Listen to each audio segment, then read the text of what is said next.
that this meeting is being recorded and live streamed. So if you don't want to be recorded, switch off your microphone, and also if you don't want to be seen, switch off your camera. Okay, and also the lectures are 1 hour long, and there's a break of 15 minutes. So as yesterday, it's probably advisable if you store your questions and ask them after the talk, unless it's actually urgent. Another point is that live transcript, there's something called CC, live transcript at the bottom of the screen. You can switch it on or off as you like, right? Okay, now let me thank my co-organizers, Mais Reed, Alexis Kobogatov, and Sarah Zerbus for doing most of the work to organize this memorial conference. And also let me thank the Isaac Newton Institute and the staff for hosting the conference. We're happy that the talks represent the many faceted aspects of Swin and Niall's mathematical interest. I'm just talking about mathematical interests. Okay, paying tribute to such an extraordinary man in a few words is not possible. So I advise the audience to have a look at the LMS volume LMS 303, which was published on the occasion of Swin and Niall's 70th birthday, and also to have a look at the memorial tribute published in a notice of the IMS in 2019, where a number of the organizers have contributed. The first speaker today is Claire Voisin. She's presently a CNRS Directeur de Recherche at the Institut Mathématique de Jussieu in Paris. She's the recipient of many prizes, I won't list them, but this place is perfectly fit to mention that she has just been elected as a foreign member of the Royal Society. I remember Peter Swin and Niall thinking highly of her book, Théorie de Hodge et géométrie algébrique complexe. Claire will speak on the coniveau of rationally connected trefoils. Claire? Okay, so thank you for the introduction. And I would like to thank the organizers for inviting me to this conference in the memory of such an extraordinary person and mathematician, Swinnerton Dyer. So of course, I'm quite rather far from the field of arithmetic, but there is a very beautiful paper, maybe more in geometry, which was written by Beauville, Colliot-Hélène, Sansuc, and Swinnerton Dyer. I don't remember exactly the title, but the result was that stable rationality, even for smooth projective varieties over C, does not imply rationality. So they explicitly constructed, in fact, stably rational smooth projective trefoils over the complex number, which was not rational. And the argument is very, the argument for non-rationality is very geometric. It uses intermediate Jacobians. And my talk has to do with this. The intermediate Jacobian and the Abel Jacobi map will be hidden maybe at the end of the talk, but it is there. So at least this is my link to, in some sense, to the work of Swinnerton Dyer. So I first speak about coniveau. So I mentioned that in the chat there is a link in case you want to follow to navigate in the slides of the talk. You can open that link. Okay, so what is the coniveau? It was introduced by Grothendieck. It is essential in the theory of a motif. So X will be smooth, complex work over C, smooth, complex projective. And I will consider Wittig homology, which I did not like this. So it's Wittig homology of X of C. And the definition is as follows. So a class alpha in hi of x z has a coniveau, at least C, if there exists a closed algebraic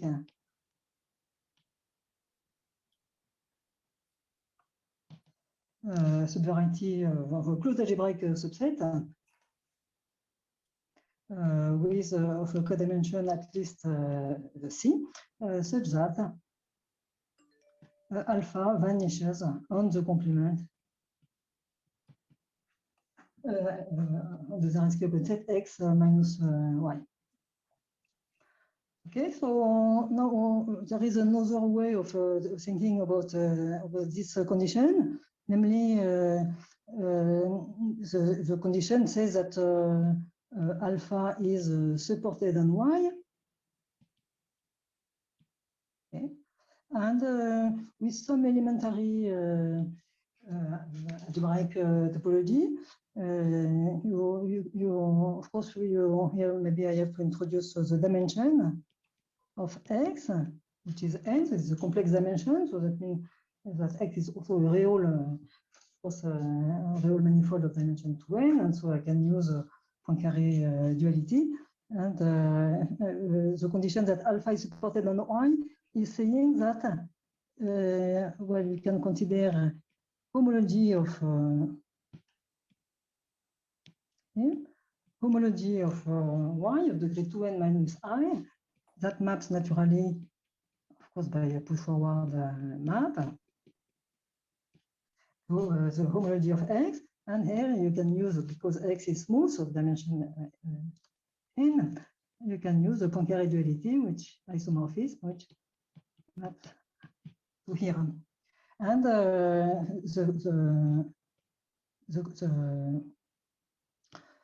so I have this composite map, which I denote by G lower star, and the condition is equivalent to the fact that there exists a beta such that alpha is G lower star of beta. Okay. So now an important point in this definition is that in general, of course, y is not smooth. And you cannot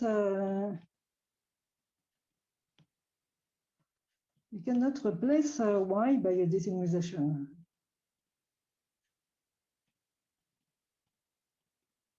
Okay, so of course, instead of this, sorry, the G was the inclusion of y to x.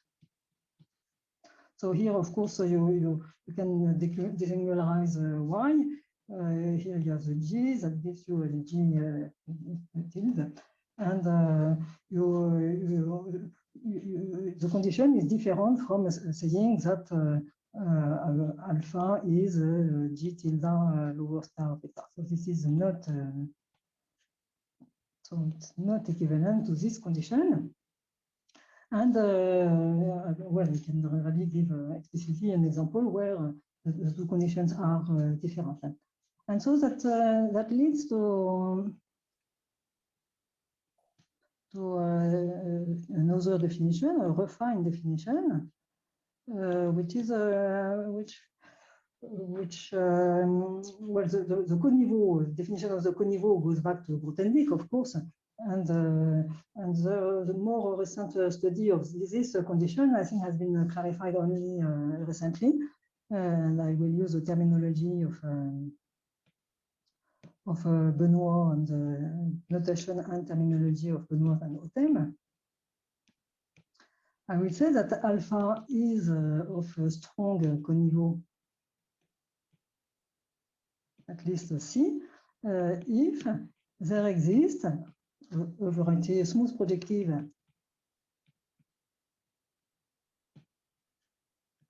variety of dimension, well, say, well, smaller than, well, let's say dimension exactly n minus C, and a morphism like this. and the class in hi minus 2c of y tilde z, such that alpha is g tilde lower star of beta. Here I use the Gysin morphism in a cohomology, which I am allowed to do because y tilde is a smooth projective, so it satisfies Poincaré duality. So I don't need to work with the homology of y tilde. Okay, so and obviously, if alpha has a strong coniveau,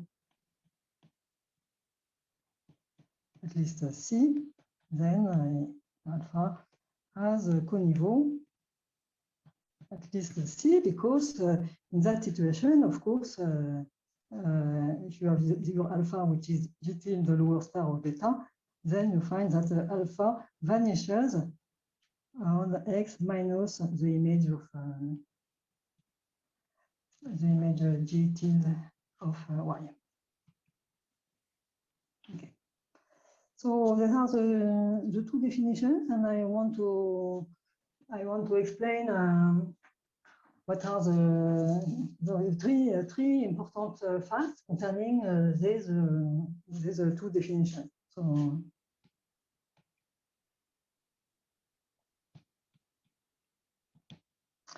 So the first, maybe crucial or maybe very deep fact is that so this is of course due to the ligne. If you work with Q coefficients, the two definitions coincide.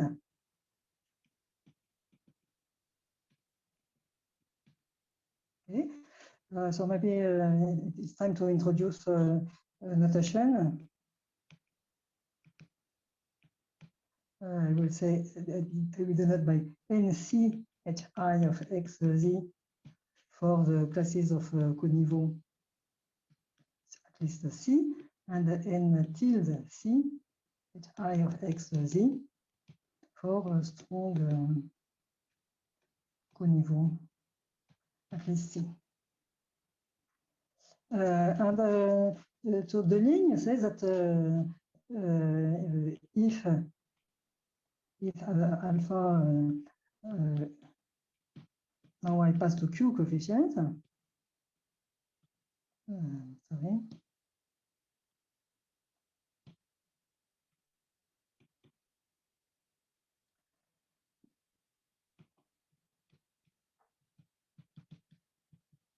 Okay, so and the reason is precisely well, if you go back to the previous time, so let me show you this. Here, I mentioned that a priori you cannot replace y by y tilde because you change the image of G lower star and the image of G tilde lower star in homology with integral coefficients are different. But precisely what the ligne says is this. So you have this inclusion like this, where usually the G is singular. You take a desingularization of your Y, so you get this G tilde. And what says the ligne is that the image of G tilde lower star, so from the homology of Y tilde or its cohomology, it's the same because they're smooth. So let's write it like this.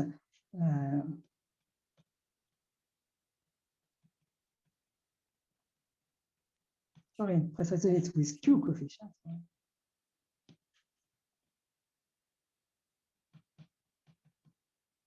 Okay, this image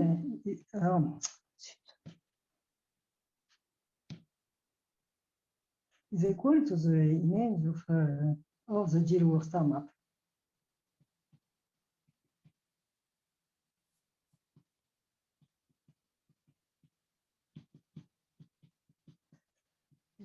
So it's absolutely fundamental result, and that uses it by a weight argument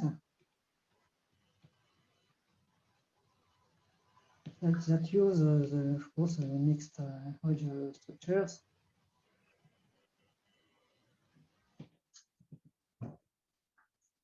Okay, and exactly, so that of course explain this equality with the Q coefficient.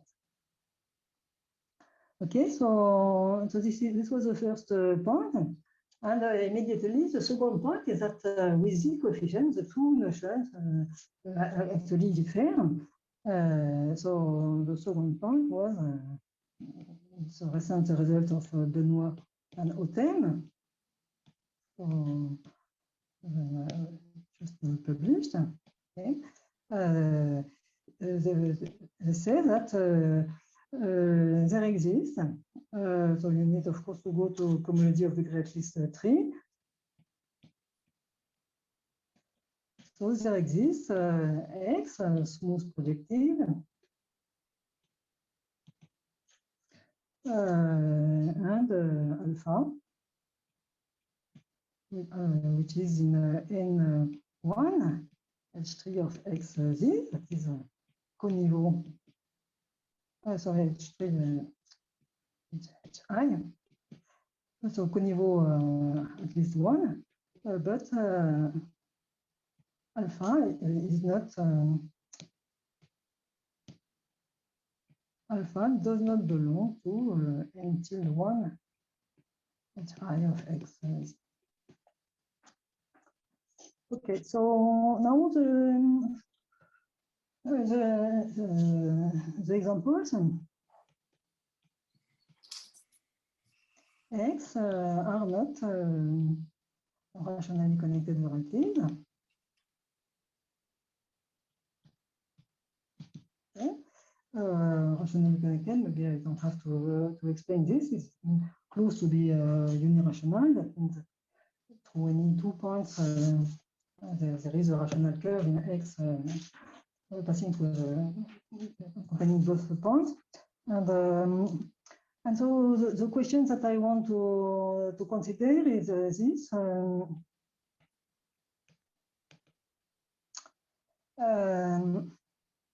Well, so maybe I wanted to. No. So the question I am going to consider in this talk is the following: is it true that N1 Hi of XZ is equal to n tilde 1 Hi of XZ for X rationally connected.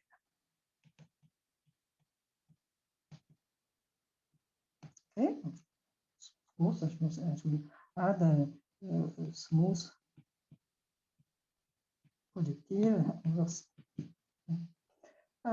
Before I go to this, I mention the third point that the general properties of concerning the niveau of rationally connected varieties.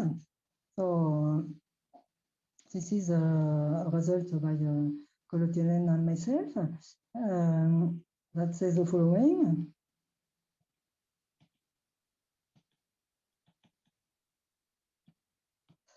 If X is a smooth projective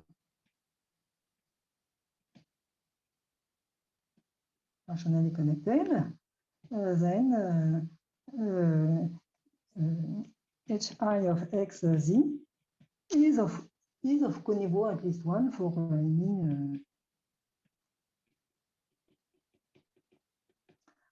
any I, of course, strictly positive. Degré zéro cohomology is not supported in singularity. So let me explain quickly the proof of this.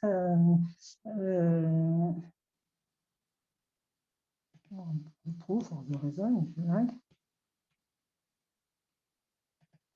First of all, you prove, and I will explain in a minute more precisely what is the argument.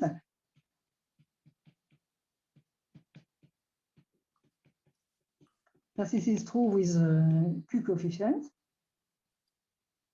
Okay, this is proved, of course, for strictly positive I, and this is proved using the decomposition of the diagonal,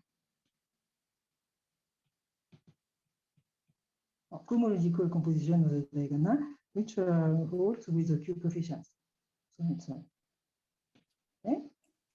I will come back to this argument in a minute, so I will not make it more precise now.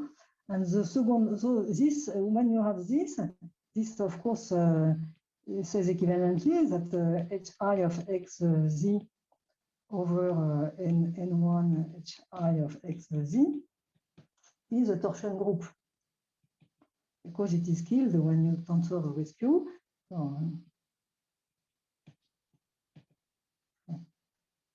So the point B is, in fact, which completes the proof, is that the fact that hi of x z, and this is true for any smooth variety x,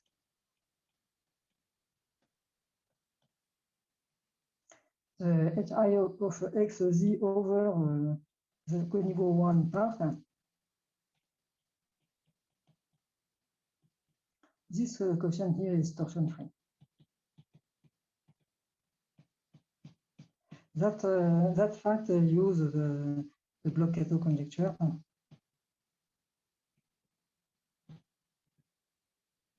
which is proved by Vojevodsky and Rost. Okay, so now you know that your group is of torsion, and on the other hand, it is torsion free, so it is 0. And finally, this is exactly saying that we have this equality. Okay, so so now I come back to the question that I had asked here. Now it becomes, because now we know that this is the whole cohomology.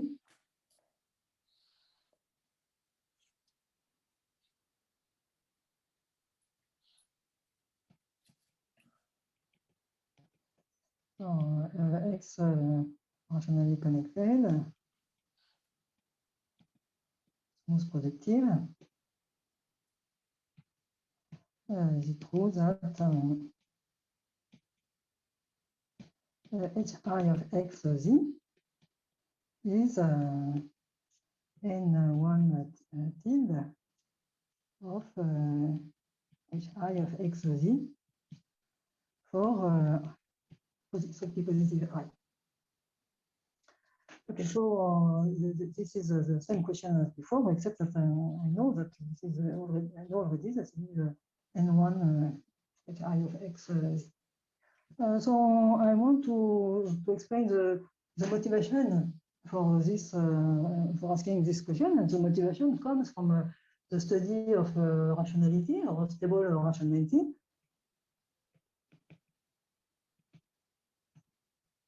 This is the fact that the group hi of x z over this quotient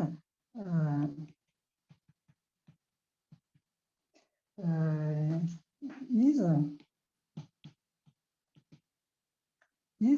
stable by rational invariant.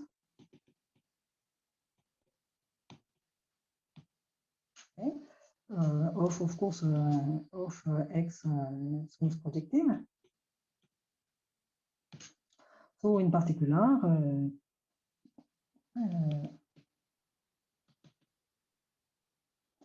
if x is stably rational,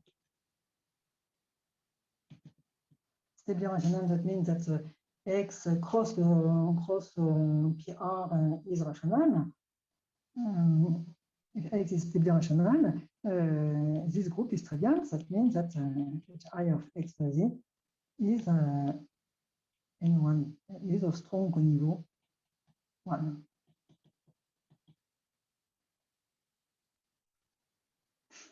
So maybe so let me explain this. So maybe let me explain simply this application, this particular case. The point is this. So explanation.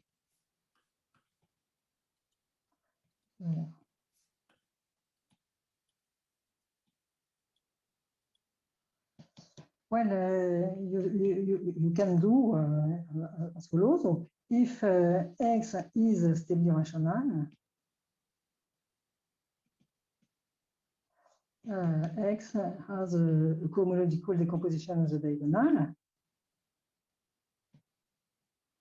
Now, with integral coefficient,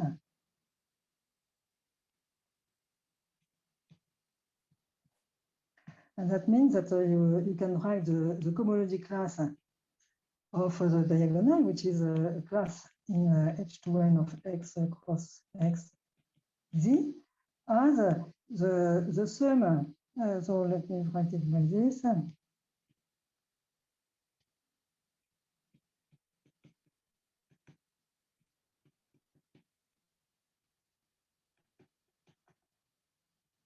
Okay, so you have this equality in this group H2n of X cross X Z, where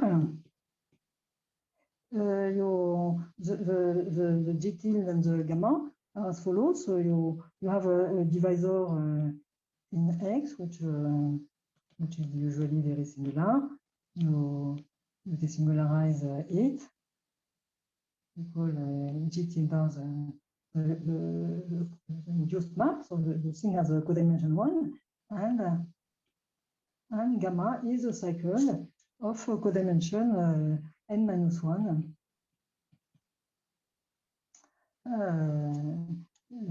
N-1 of G tilde.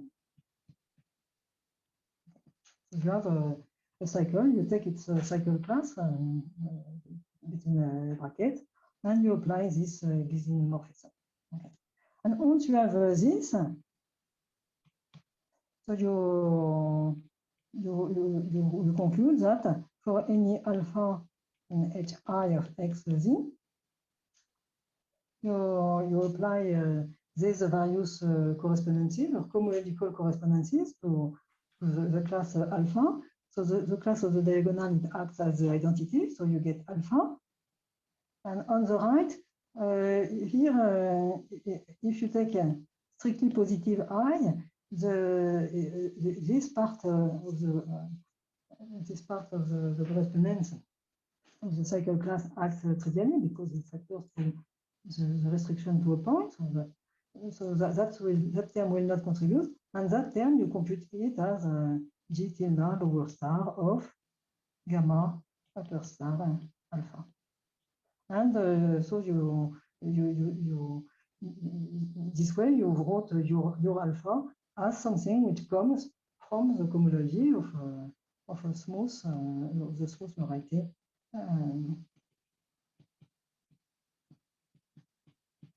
And this is exactly by definition that implies that alpha is in N1 tilde.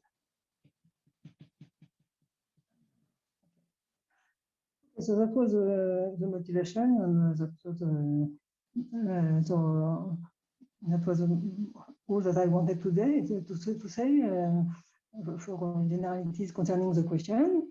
And now the result I want to explain is the following.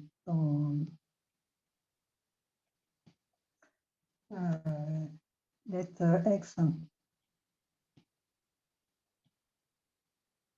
be rationally connected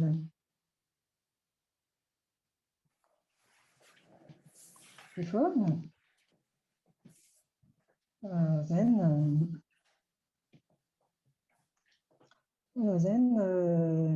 H3 of XZ torsion-free path is of strong niveau. What? Okay, so il va y avoir le groupe.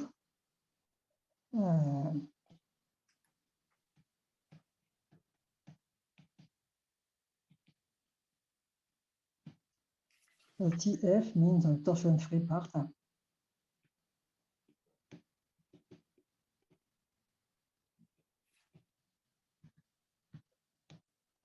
Okay. So that I want to sketch the proof of this result.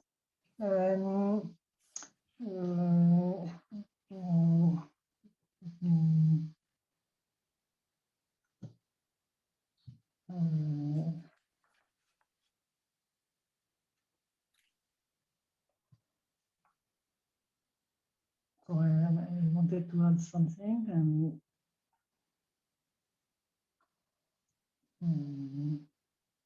Okay. Now the point, before starting the proof, I wanted to mention the following question. Namely, what about the torsion path?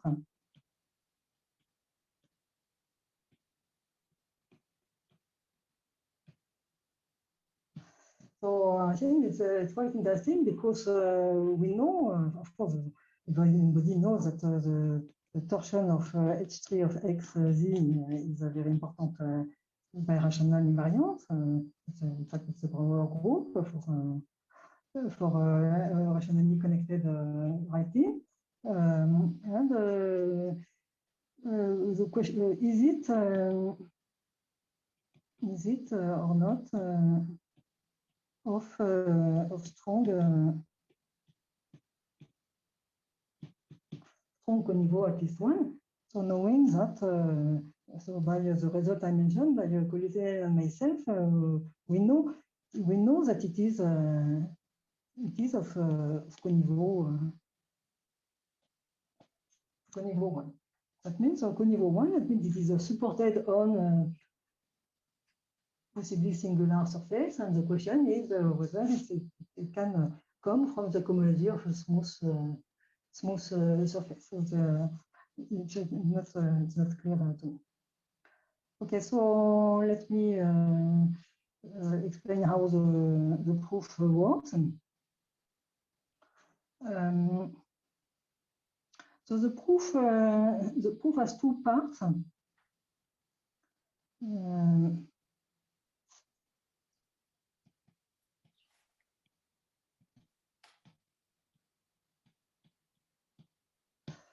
So for the first step,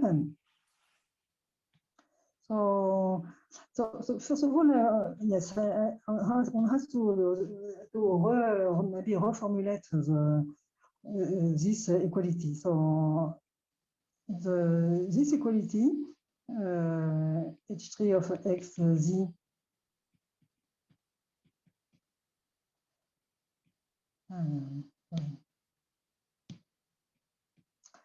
the fact that the torsion-free part of the cohomology is of strong coniveau at least one,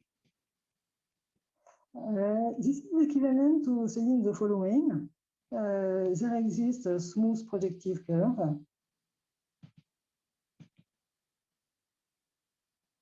and the correspondence, I can write even, I can even use an effective correspondence, so it's something like that. That's actually a surface that I can even take smooth,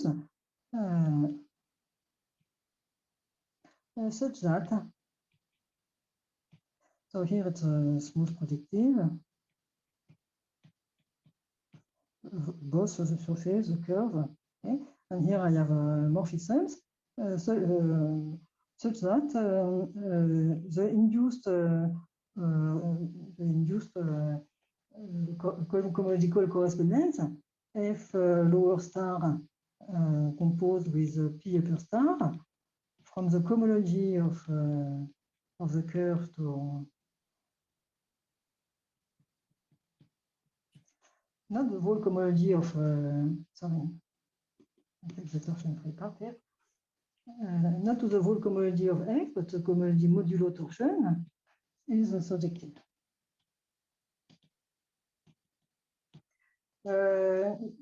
The point is that so we have to make a small argument to explain that this is equivalent.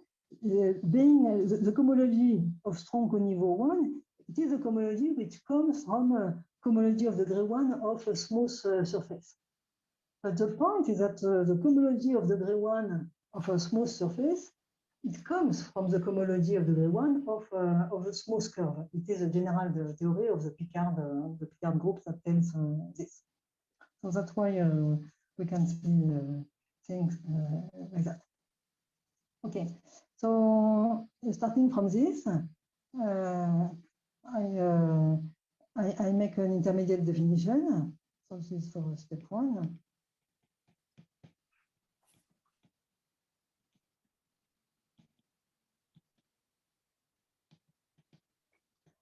Namely, I will define what I call N1 SIL ST. So I'll try to explain what the indices are mean.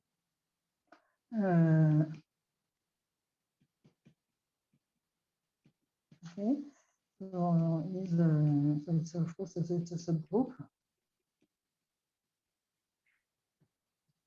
Okay, so it is defined is the subgroup generated by as follows.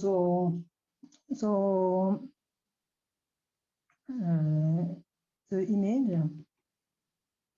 of F lower star composed with P upper star from H1 of CZ to H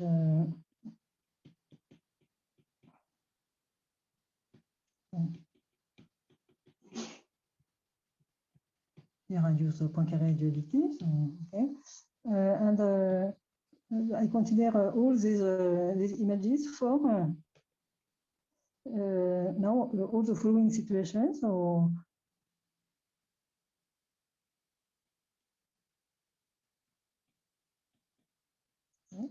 but here what I do is that the crucial point, the crucial difference between so before, here I had this, I considered all these correspondences, but the crucial point is that C is a smooth projective. But in this definition here, I take any C, maybe reduced, but I don't ask smoothness into maybe singular, not projective. But the condition here, and that's the reason for this SIL and ST, is that I want that P, and so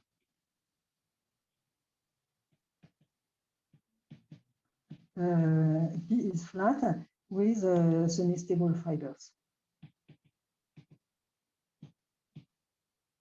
Okay.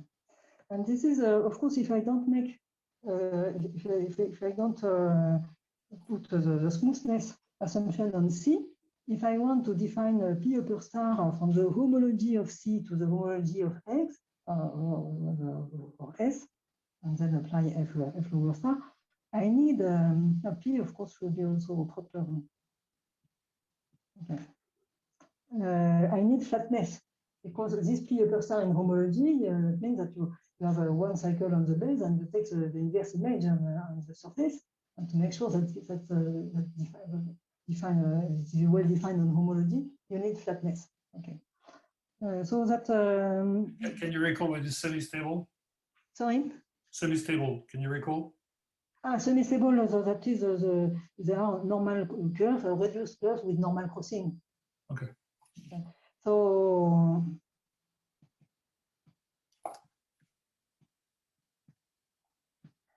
this, so why this is important in the subject is that this, when you have a situation like this, you can see your curve C, so the parameterizing stable maps. In the theory of stable maps, you consider semi-stable curves and morphism from a semi-stable curve to X. So it's very important, in particular in the theory of rationally connected variety, SSAV, instead of working with curves inside X, working with a stable map. Or a stable map, basically, it's a map from a semi-stable curve to X. And so this condition is natural in our situation. And so what the step one says is this. The proposition. We have, in fact, that is true for any X.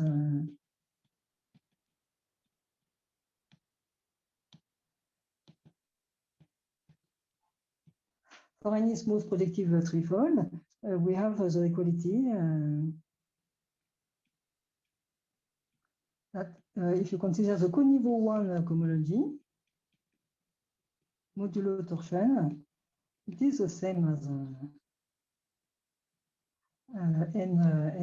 this N1 still for cylinder and stable for semi-stable.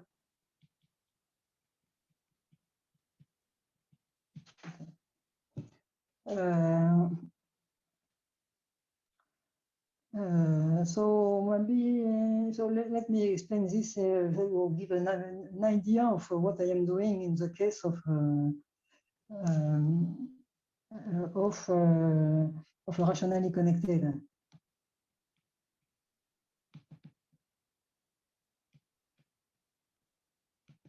Okay. So here the N1 is the same as the whole cohomology. The point, crucial point, is the injectivity of the Abel-Jacobi map,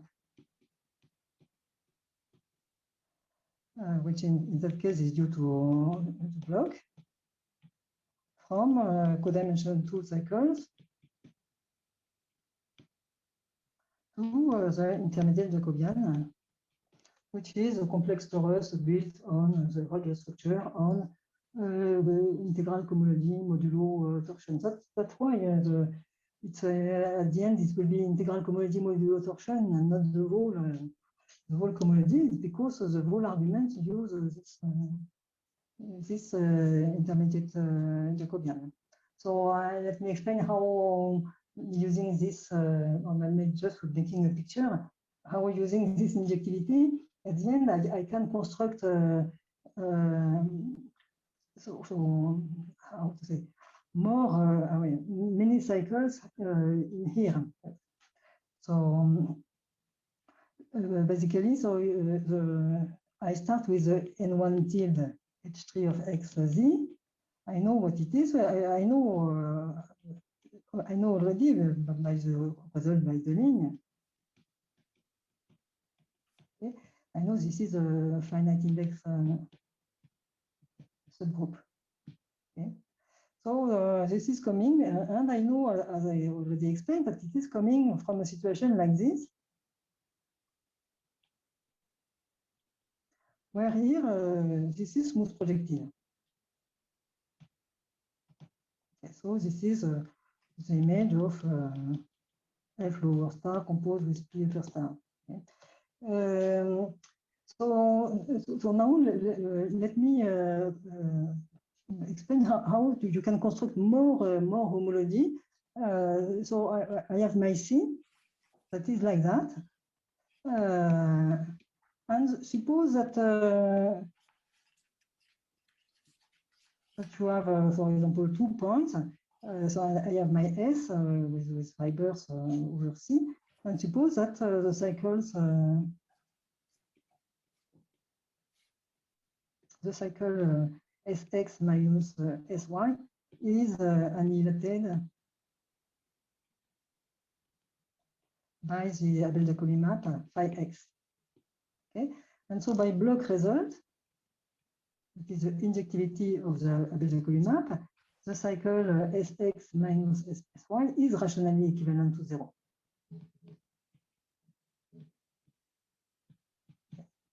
So morally, it's completely wrong, but that is saying that you have here P1 with 2 points, 0, infinity, and another surface like that, maybe sigma, and such that basically, so mapping, of course, this one map, both map to x, such that sigma 0 will be Sx and sigma infinite will be Sy as cycles on x.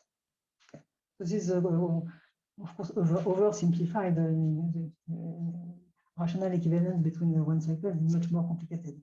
But the point is that because I have this identification of the fibers, this one to this one and this one to this one, okay? Out of this, I will construct something like that, which is now parameterized by a singular curve. Here I use P1. And over here, I put the sigma, and over here, I put the S. I use the fact that the fibers have been identified. Now, this new family, so I have a new curve, which is C union P1. It is a singular curve. It parameterizes this family of curves, which is S union sigma. And the key point is that I have one cycle like that. So I choose any path, say gamma on C, from x to 1, and any path gamma P1 from 0 to infinite. And the whole thing gives you a loop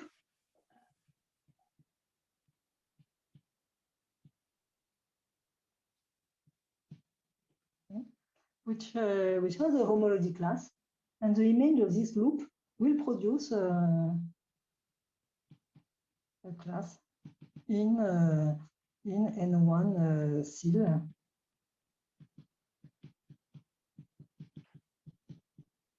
Okay. So this is how this works in the vector. Okay, so I now have to finish in maybe 1 or 2 minutes. So I just say what is the second step. Is the following, so proposition. If X is rationally connected, say rationally connected to the triphone.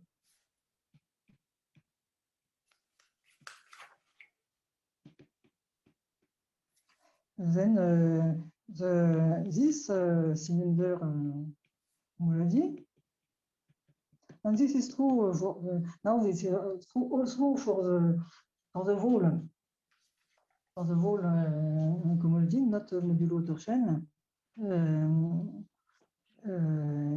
It is in fact of strong coniveau.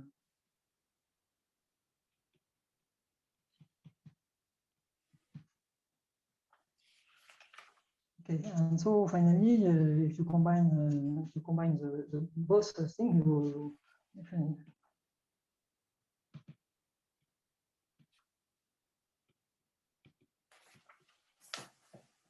we get exactly what we wanted, namely N1 H3 of XZ modulo torsion is equal to N1 tilde H3 of XZ modulo torsion for X rationally connected. And the last word about this, the key point is the fact that that use the Collar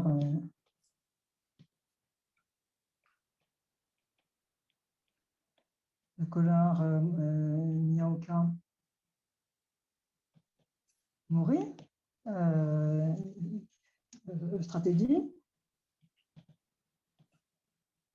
of adding, gluing very free rational curves. In fact, you should really think in terms of a maps from a rational curve to X in order to make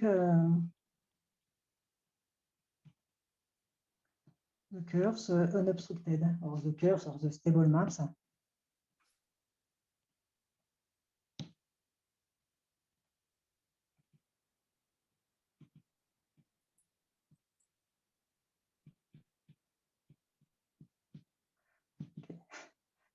And so doing this, you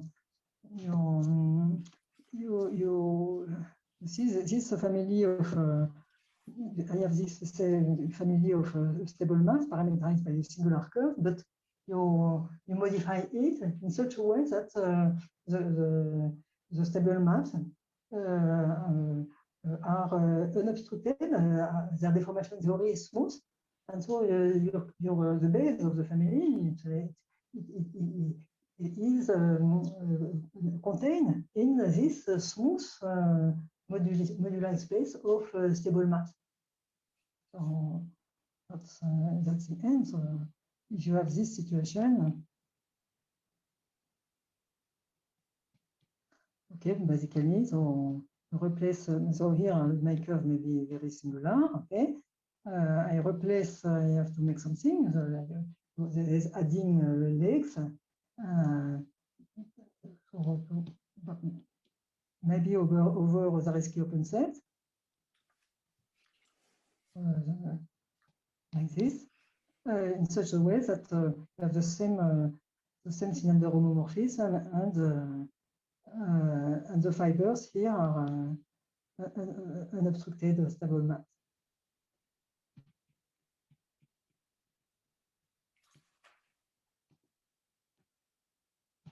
And when you have this, that means that, in fact, everything extends to a smooth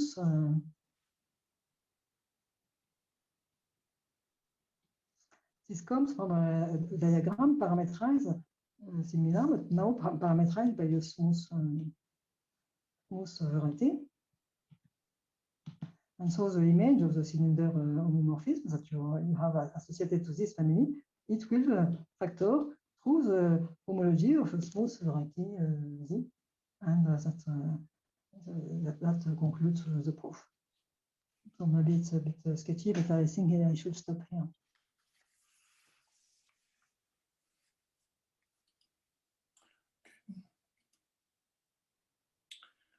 So, thank you. So, are there questions?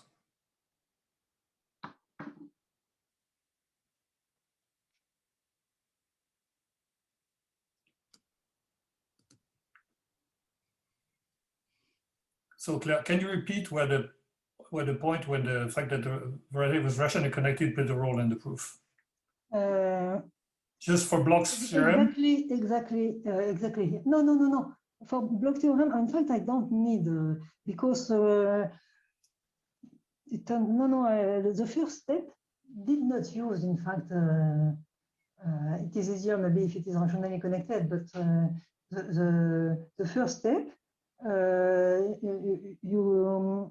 don't really need rationally connected. In fact, I don't think I stated here it's okay for yes.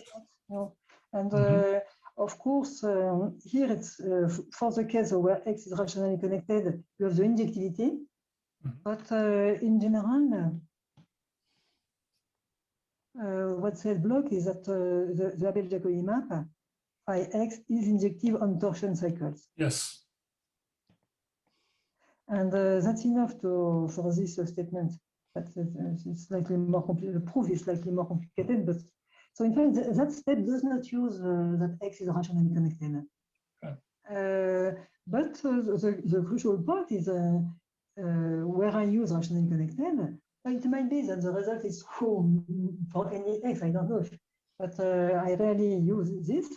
Is when I prove that statement. You see here, it's as I explained, it's a homology of X, which comes from a homology of singular curves. So you have a situation like that. For example, a family of curves in X parameterized by a singular basis, which is here. As I explained, there is some homology on this singular curve, which will map to homology of X. And I want to, of course, that is not of a strong coniveau one, because you see this loop that is here. It is typically a loop, homology class that is on the singular curve, but it is not coming from a homology of a smooth curve. Okay? So, and how to arrange this is over this singular curve, I have my family of, I know that it parameterizes curves in X. I don't know that these curves are unobstructed, but the idea is to change the family by adding. So, for example, I will add these very free rational curves. Okay, and in such a way that the fibers become unobstructed. And then this singular curve, in fact, it is inside a smooth space. Namely, the famous modular space of stable curves or stable maps. Okay? And then once I have this factorization, so that means that this situation here, it extends over the Z, which is smooth. And then this loop, it's imaged in X, which is the thing which is covered by, that's why it's called a cylinder, by all these curves over the loop. In fact, it will come from something which is over this Z, which is smooth. But what is coming from a smooth variety, it is of strong coniveau one. So the rationally connected comes from at this moment where I say that I can replace my family by a family of unobstructed curves. Thank you. So could I ask, does it make sense to add more conditions, perhaps stronger than rationally connected, and then try to get results about coniveau 2? So you're only talking about coniveau 1, but at the beginning the definition was more general than that. Yes, but the problem is that I don't. It depends on what you want to do, of course. But if you want to produce birational invariants, for example, it's hard to get beyond coniveau 1. It's normal, I think, birational. You cannot transform a codimension 2 thing into a codimension 1 thing, so it's hard to distinguish. So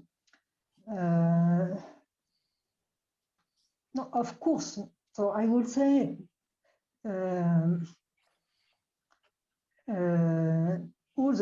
if you are interested into the theory of motifs, all the coniveaux are important. Of course, it's very crucial. There are many conjectures like the generalized Rode conjecture or the conjectures by Bloch about cycles and cohomology.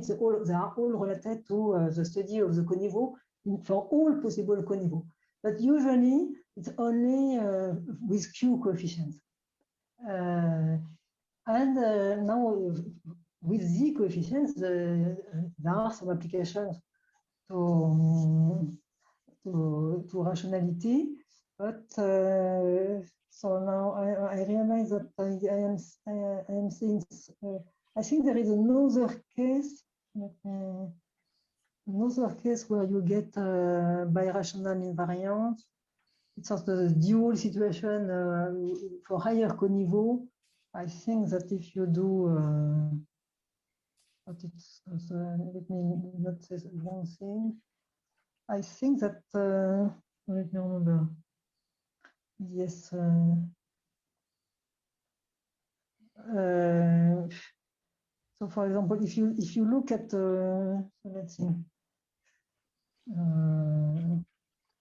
Yes, maybe. So, well, there, I think there is For example, just a kind of example of the thing I had in mind. Suppose we had a funnel 5-fold whose Yeah. HUD structure is entirely of level 1. Yeah, sure. Then you'd expect to be able to chase also the cycles down to niveau 2.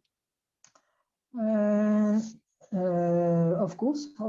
And so let me remember.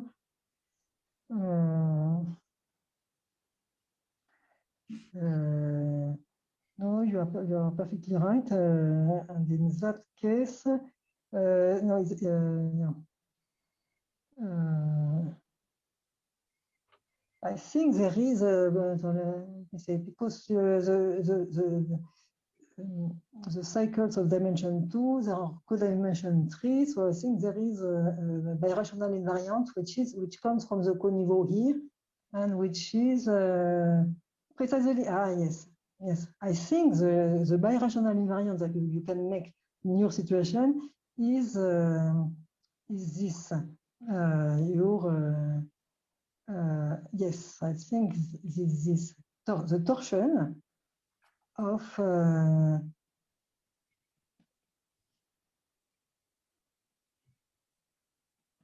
I think that this one is a birational invariant.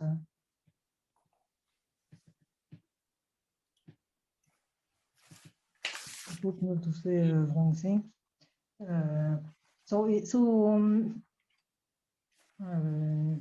I have to check. So in any case, yes, there are some numerical cases where you can extract birational invariance from the study of the coniveau and not only codimension one. Yeah, thank you. So are there more questions? We're supposed to start again in 7 minutes. So there are time for one or two more questions if you want.